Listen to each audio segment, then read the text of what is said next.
Isaiah, where's the nickname Ghost come from? It's actually a pretty funny story. So, in sixth grade, I changed to a new little league team, and I was the only light-skinned kid on the team full of kids that were darker. So they just looked like I had a white sheet over me like a ghost. Okay. You famous? Yeah, definitely. I mean, I feel like as long as you keep the good mojo, though, you'd be all right. Isaiah, you're here at Pitt to play for one of the best D-line coaches in the country. He's getting national recognition for being a teacher and putting so many guys in the NFL. How much does that excite you, and what's the relationship been like so far with Coach Partridge? I mean, his name speaks volumes. He has products time and time again. He knows what he's doing. So, I mean, him being who he is and having as much of a role as he has here at Pitt, him being the associate head coach, that was huge for me. We all know Coach Narduzzi loves some defense. So I came to a team where not only is defense emphasized, but the defensive line room, we have a lot of flexibility because of the trust Coach Narduzzi has in Coach Partridge. So I feel like him being who he is was a big reason in me coming here. Without Coach Partridge, man, it's a different story maybe. Isaiah, you're from the same area as Jalen Twyman. Did you know him? Did you have interactions with him? Yeah, actually, Jalen Twyman's little brother, he got a little brother, Santana. He's a class of 2024. He also has a Pitt offer as well. But that's like my best friend. So as much as I could, picking his brain, asking him questions about, the do's and don'ts for Coach P. I would imagine he was pretty high on Charlie Partridge. No doubt. I mean, I wouldn't, if he would have told me anything that's, disturbed, I wouldn't be here. So, I mean, everything, he had definitely high praise. And, also, coming on my shadow, I mean, not my shadow, but my official visit, I was able to, Kalijah was the person, my peer that was, watching me throughout the weekend. So I was able to pick his brain as well because he was currently here when I was, asking him the questions and stuff. What do you think of Kalijah just watching, not just, meeting him, but watching him play and how you got to know the guy, aside from just how he played on the field? Yeah, so you would think that he would be like some Hollywood sort of guy because of the kind of, the clout that he had. He's a guy. He goes after, he gets after, and he gets, getting notoriety for it. But he's super down to earth. He's a regular guy. He was a big part of me making a decision to commit on my official visit. I wasn't planning to do that, but when I came, him being as open to a newcomer, and not only him, but the team surrounding him. So when we were going out, or even just being in here throughout the day, just seeing how they interact with each other, everybody is well knit. So there was no Hollywood aspect of him. He about to go to the draft next year, so he didn't give me none of that. He gave me Kalijah Cansey. He gave me who he was. He's a good guy. Isaiah, speaking of clout, I mean, you're the only 4-star in this class of 2023. How do you handle that pressure being looked at as the premier guy out of everyone who came in? To be honest, I don't. I didn't even know that I was the only one. I mean, it's great. It's a blessing to be ranked a 4-star, but I know that at the end of the day, man, them stars are just stars. I mean, they're a bunch of people that just think they know how you are as a player, but at the end of the day, a lot of times you have more impact than people outside looking in. Same thing that TJ said, that leadership is huge. I feel like not a lot of people have that. It's a natural thing, and that's a thing that plays into your play and how your team plays around you. So I think it's less about star. I don't really look at being the premier guy. I want my class to be one of the, a well-known class altogether, not just me being that 4-star guy. I want TJ to eat. I want BJ to eat. I want all the guys that's coming in the summer to eat with me. I don't care nothing about how many stars they had. We all came to the same family. So on the note of leadership, I think some of the familiarity Pitt fans have with you is a video that went viral of a speech you made before. Was that in your state championship or playoff game? Or that was actually that was our first regular season game. Okay. So a little background, I went to Gonzaga for 3 years, and then for my senior year, I transferred to St. Francis Academy in Baltimore. So I came there in January, kind of a mid-year, same thing that I'm doing here. So I was able to spend a couple months before the season just kind of having the guys build trust in me. So when you see a speech like that, you don't get fired up and really lock into a speech like that to a guy that you don't trust that's going to do the things he's saying in that speech. So everything I said is stuff that I truly believe and I want to go execute. So when that to me is huge, because I feel like if the guy next to me, the guy behind me can't trust me, I'm a liability now. So I feel like maybe I don't have to as soon as I get here right now, be a captain. Like, I mean, that's not probable, but just to have the trust, I think it's more so trust than it is like the title of being like a captain. How important is it for you to be a leader during your time at Pitt? I mean, it's super important to me. It's something that's just natural. Like, I want to lead. I feel like football has built that into me like throughout my whole life. I've been like a captain since like 9U. I was 9 years old, like being a leader of little boys. Now I want to become a leader of men. So I feel like not only that in the football, like in life. Like, a lot of times, these great leaders that you see on a football team or basketball, it doesn't matter the sport. When you see a great leader, they're often great leaders of people in general. They just have the skills that are able to bring people in and have them trust them. Have you found ways to kind of carve out that leadership, even like early on? You know, you just got to campus recently, but have you found ways to kind of make that role for yourself? Yeah, it's still kind of, you know, we've been here like 5-6 weeks, so I'm still trying to figure out, like, as a freshman, you don't want to overstep, but at the same time, I'm not going to just be a church mouse and be quiet, because it's not in my nature. So, like, we have a rule: if somebody's standing with their hands on their hips, like in a workout, we don't like that. So, like, I'll do little stuff like just move the hands off the hips.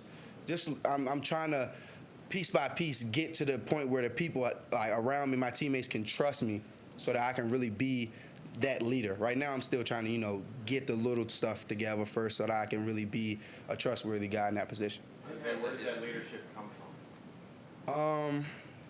I think it's hugely a part of how I was raised, like, by my mom. So I had a single mom, so, like, I didn't have any, like, older brother or older sister just to look up to as my leader.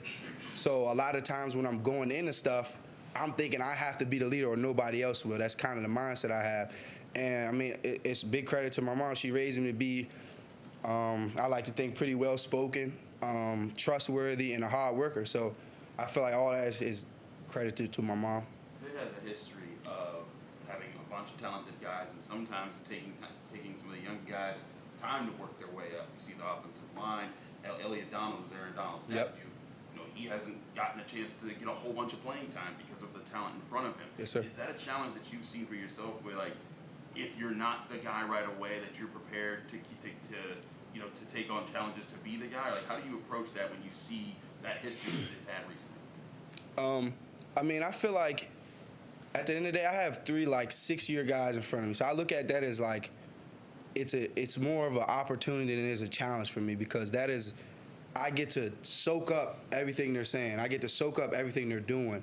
So, like, today we had individual drills. If I'm messing up, they're not guys, which I was a little nervous about coming in. I didn't know how the culture would be in that sense. But they're not guys that's going to just let me mess up and keep going because it don't got nothing to do with them. They will stop and sit there and tell me, like, walk me through it.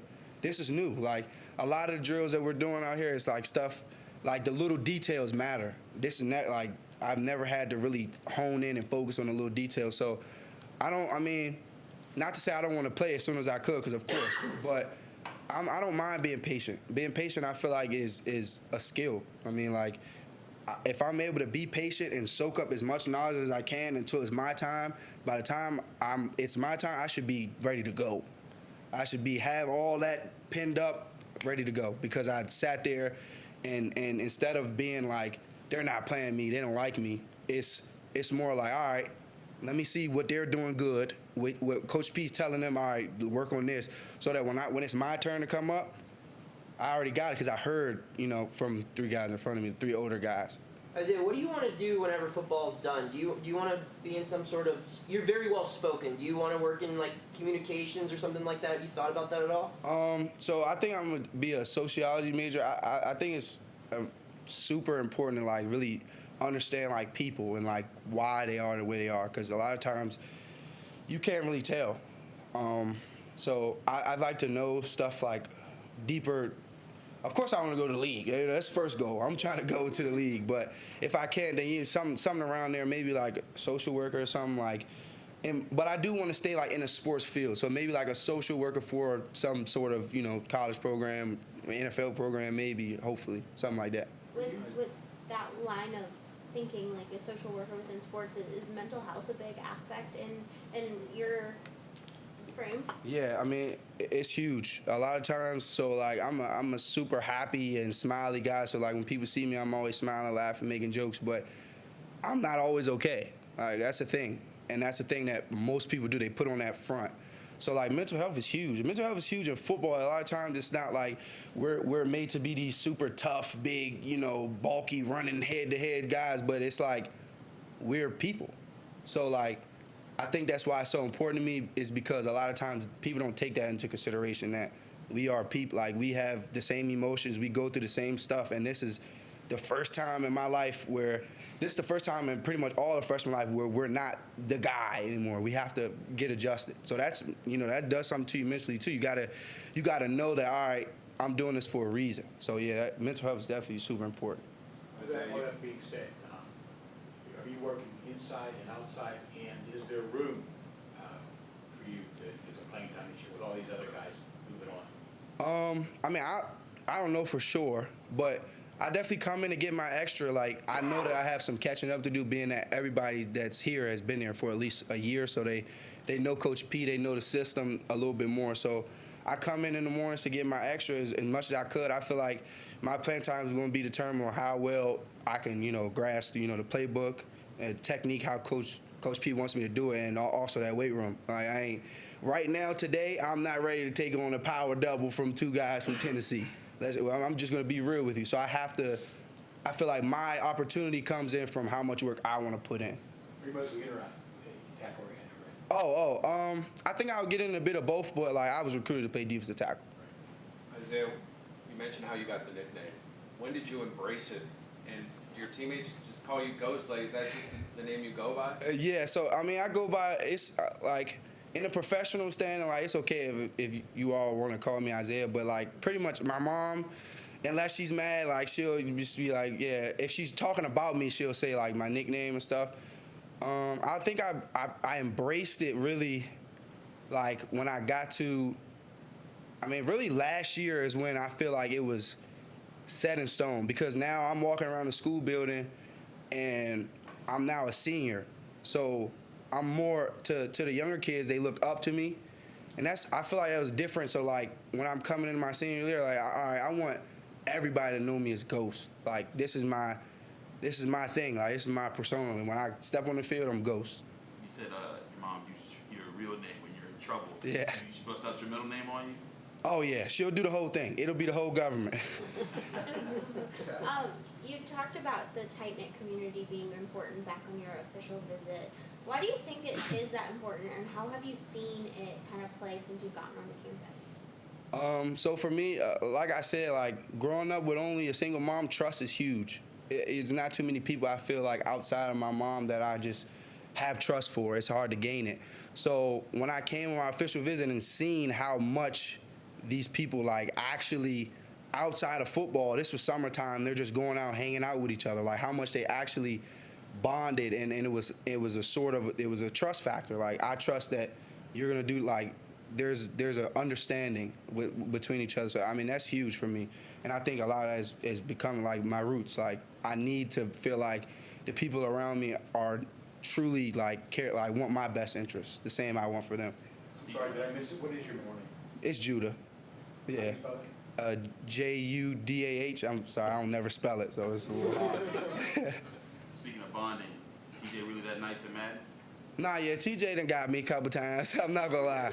He do like this quad formation. I don't know how to stop it. I'm not a big Madden guy. I'm not the best at the video games. I'll play it, cause like you said, it does like, it's like bonding. Like we're sitting there talking. He talking trash. I'm talking trash when I do something. But yeah, I mean he done got me a couple times. I can't lie. What's it like being in college, man? I mean, it's a special experience for everyone your first couple of weeks. How are you enjoying it?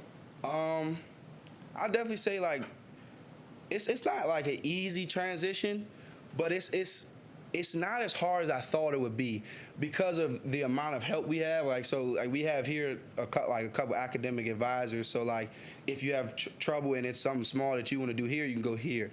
We at the Pitt, the basketball place is also a learning center for all sports. So like if I need a tutor for something specific, I can just go get that. It's like I didn't have that in high school. So that in that sense, it's kind of easier that like if I need the extra help, I can go get it. I mean, the waking up, of course, it's never easy to wake up at 5 in the morning to go, run. But it is what it is. Like, I'm kind of getting, still, I mean, I'm only 6 weeks in, so, like, I can't speak to everything. But I'm still, getting adjusted. But I don't have no complaints, really, man. I mean, it's cold, but it's not too far off from Washington, D.C., so it's good. What's your biggest sacrifice coming here early? I would say like the social aspect of being like that second half of your senior year, because it's kind of like that's when people get the senioritis sort of thing, so they're just chilling, and like people do the senior beach week or whatever the case may be. So I would say like that, like not being around all the friends I grew up with. But to the opposite of that is like the advantages, I think, of coming in early, and I feel like those way more outweigh than just being able to talk with my friends that I've been talking to pretty much my whole life. So like coming in early, I get to see now instead of seeing in whenever the people come in the summertime how Coach P operates, how he wants little things done. So instead of waiting to a couple months before camp, I'm way ahead of the game. I'm getting to learn all that before we're even close to the season. So I feel like that definitely outweighed the social aspect. What's been your favorite thing about being here so far? My favorite thing, honestly, I would say the workouts, like actually lifting. I know it don't sound true, but I swear, like I want to get. Y'all see how Aaron Donald look, right? That's how I want to look. So this is the first time in my life where I really have been truly all out committed to like changing my body. So I feel like that's really the thing I'm most excited about. And I mean, of course, being like we live in the Bridges with a whole bunch of football players, with a whole bunch of athletes, really. So being able to go home and see your teammates and bond outside of just being in a facility together, like that's big too.